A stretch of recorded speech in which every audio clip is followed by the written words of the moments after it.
Hello everybody, it's me again, Tarsha. So let's cook mung beans today with a coconut milk and of course, olive oil, onions first.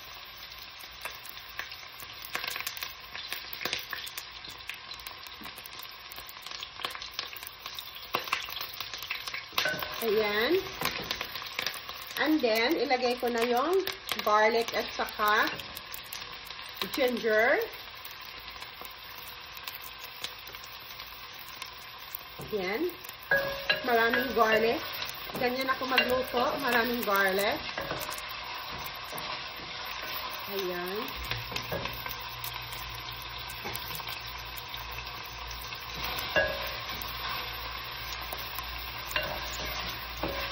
Maluto na konti, I just add tomato.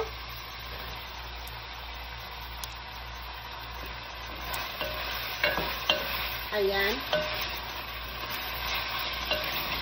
Madali lang siyang lutuin dahil niready ko na siya kagabi yung munggo.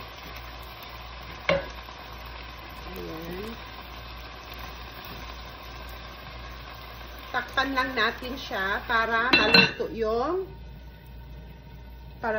maluto yung kamatis. So, lutuin lang natin siya ng mga 2 minutes.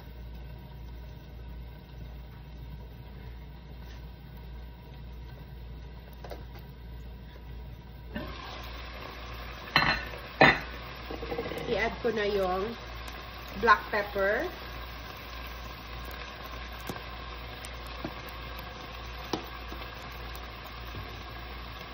Ayan.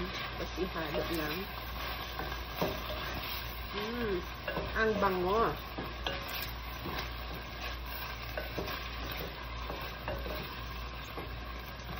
Lutuin lang natin yung kamatis konti para mas masarap.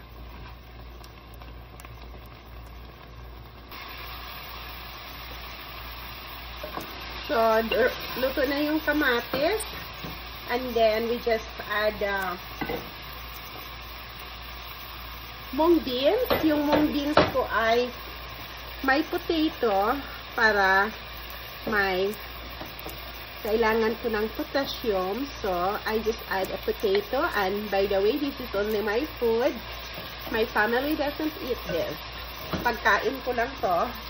Ang dami kong niluto. Para hindi na ako magluto palagi. Nilagay ko to sa fridge. And then, ayun, ipamigay kung may gusto. Yan. Namimigay ako ng kapitbahay na may gusto. Na kalahig natin. Ayan. And then,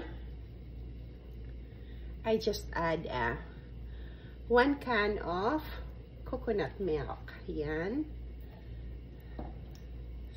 So, yan lang siya.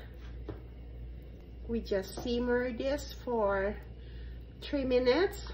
And then we add the spinach, the rest of the vegetable. Oh, so yummy. So we just add sibuyas dahon, scallion. Kaya ko nilagay ito sa saline wrap dahil niready ko na siya kagabi. And then, yung okra ko from my garden with the celery leaves, yung dahon ng celery. That's also from my garden. Of course, spinach.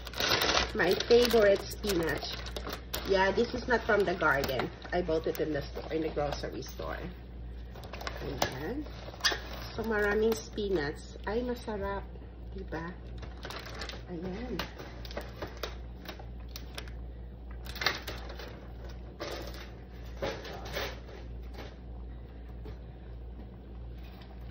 Yung pamilya ko ayaw nito.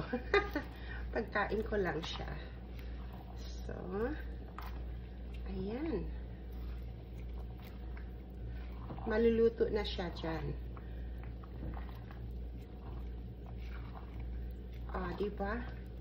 Super sarap kasi may coconut milk. Ayaw ko yung overcooked na gulay. So, ayan. Luto na siya. Let's eat. Thank you so much for watching. See you in our next video. Bye for now.